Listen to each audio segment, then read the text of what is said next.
Kuna siku nimefika mahali nilikuwa na marafiki zangu tumekaa hivi.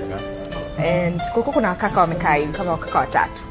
Alafu katika wale wakaka watatu kuna mmoja mimi nilikuwa kama nimemuelewa hivi.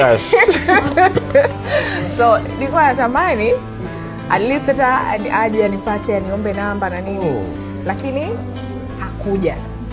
Marafiki zangu wakasema wanaenda washroom. So girls sisi tunapendaga kusindikizana kila mahali.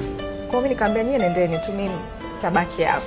Nikabaki pale. And then wakaniomba wale wakaka niwapige picha na simu yao walikuwa wamekaa.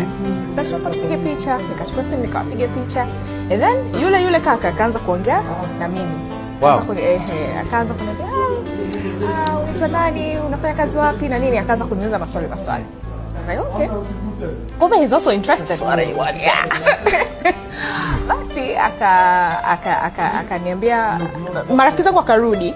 So waliporudi akaacha kuongea na mimi. And then walikuwa wanamalizia kinywaji chao, wakamaliza wakaondoka. Nikasikitika sana, nikasema akuomba chance